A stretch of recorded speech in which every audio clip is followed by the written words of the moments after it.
اس سے کٹ جاتا ہے، جس تعلق کو رمضان میں جوڑنے کی اور جس کی تربیت کی بہت کوشش ہوتی ہے، تو اللہ تعالیٰ قطع تعلق کر لیتا ہے جو صلہ رحمی نہیں کرتا۔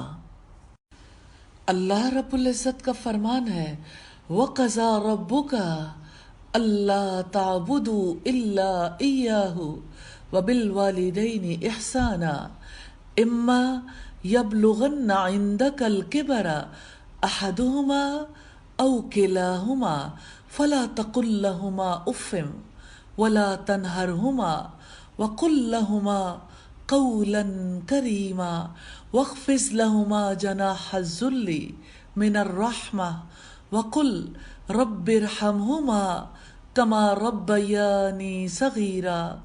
سورہ بنی اسرائیل کی آیات ہیں 23 اور 24۔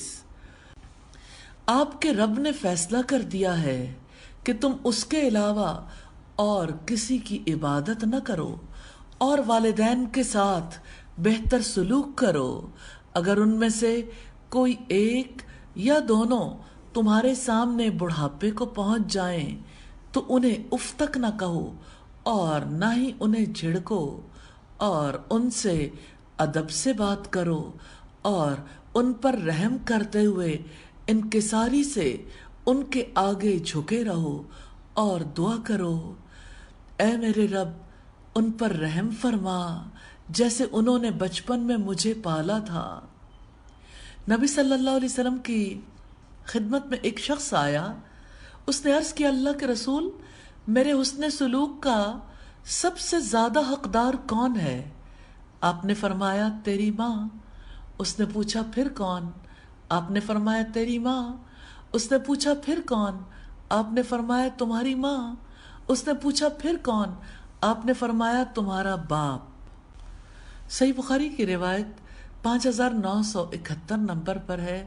یہ کتاب الادب ہے، باب البر والصلہ ہے۔ حقیقت یہ ہے کہ سب سے بڑی رشتہ داری اپنے والدین کے ساتھ ہوتی ہے، اور سب سے بڑی صلہ رحمی والدین کے ساتھ حسن سلوک سے پیش آنا ہے، ان کے لیے دعا کرنا، ان کی اطاعت کرنا، ان کی عزت کرنا، ان کی کیئر کرنا، نگہداشت کرنا، ان کا جذباتی خیال رکھنا۔ یہ اولاد کے لیے نیکی کا بہت بڑا مقام ہے۔ الحمدللہ جب والدین بوڑھے ہو جاتے ہیں تو اولاد کیسے انہیں بوجھ سمجھنے لگتی ہے، اس لیے رب العزت نے حکم دیا وَبِالْوَالِدَيْنِ إِحْسَانًا کہ اپنے والدین کے ساتھ حسن سلوک کرو۔ دیکھو اگر وہ بوڑھے ہو جائیں، ایک یا دونوں، تو انہیں اف نہیں کہنا۔ بڑھاپے میں انسان بار بار بات دہراتا ہے، اور نوجوان اولاد اس پر سیخ پا ہو جاتی ہے۔ فَلَا تَقُل لَّهُمَا أُفٍّ تمہیں اف بھی نہیں کہنا، وَلَا تَنْهَرْهُمَا اور دیکھو زبان نہیں کھولنی، انہیں ڈانٹنا نہیں ہے۔ پھر زبان کھلے گی تو کیسے کھلے گی؟ وَقُل لَّهُمَا قَوْلًا كَرِيمًا اور ان دونوں سے ادب سے، عزت سے کریم بات کرو۔ اللہ پاک نے والدین کے ساتھ حسن سلوک سکھاتے ہوئے فرمایا وَاخْفِضْ لَهُمَا جَنَاحَ الذُّلِّ مِنَ الرَّحْمَةِ کہ ان کے آگے ان پر رحم کرتے ہوئے انکساری سے جھکے رہو۔ ہاں ایسا لگتا ہے جیسے کوئی پرندہ ہو جو پر پھیلائے، پروں کو پھڑ پھڑاتے ہوئے اڑنے کے لیے تیار ہے۔ نوجوان ایسے ہی ہوتے ہیں نا، مستقبل دیکھتے ہیں، اپنی اولاد دیکھتے ہیں، پیچھے بوڑھے ماں باپ کو بھول جاتے ہیں۔ تو اللہ تعالیٰ نے احساس دلایا کہ دیکھو یہ مقام اڑنے کا نہیں ہے، آگے جانے کا نہیں ہے، رک جاؤ، انکساری سے، رحمت سے اپنے پر جھکا دو، اور ہاں دعا کرو اپنے رب سے رب ارحمہما کما ربیانی صغیرا، اے میرے رب ان پر رحم فرما جیسے انہوں نے بچپن میں مجھے پالا تھا۔ والدین کے احسانات بہت ہیں، اور والدین میں سے ماں کا احسان زیادہ بڑا ہے۔ ان کے احسانات کا تو یہ بدلہ ہے، لیکن اصلاً اللہ تعالیٰ کا حکم ہے۔ اس کی رضا کے لیے صلہ رحمی کریں گے تو اس سے اجر پائیں گے انشاءاللہ تعالی۔ رمضان کے دن جہاں باقی نیکی کے کام کرنے کے دن ہیں، وہاں رشتہ داروں کو، خاص طور پر والدین کے رشتے کو جوڑنے کے دن ہیں۔ تعلقات جوڑتے ہوئے ایک بڑی پرابلم انسانوں کو ہوتی ہے، وہ یہ دیکھتے ہیں کہ کسی نے میرے ساتھ کیا کیا۔ نبی صلی اللہ علیہ وسلم نے فرمایا، لیس الواصل بالمکافی ولکن الواصل من اذا قطعت رحمہ وصلہا۔ صحیح بخاری کی روایت ہے 5991 نمبر پر۔ آپ نے فرمایا، صلہ رحمی کرنے والا وہ نہیں جو بدلے میں صلہ رحمی کرے، بلکہ صلہ رحمی کرنے والا وہ ہوگا جب کوئی تجھ سے قطع تعلقی کرے تو تو اس سے تعلقات جوڑے۔ اب صلی اللہ علیہ وسلم سے یہ روایت ہے، ان رجلا قال یا رسول اللہ ان لی قرابۃ اصلهم ویقطعوننی۔ ایک شخص نے کہا، اللہ کے رسول، میرے قریبی رشتہ دار ہیں، میں ان سے صلہ رحمی کرتا ہوں تو وہ مجھ سے قطع تعلقی کرتے ہیں، میں ان کے ساتھ حسن سلوک سے پیش آتا ہوں اور وہ مجھ سے برا سلوک کرتے ہیں۔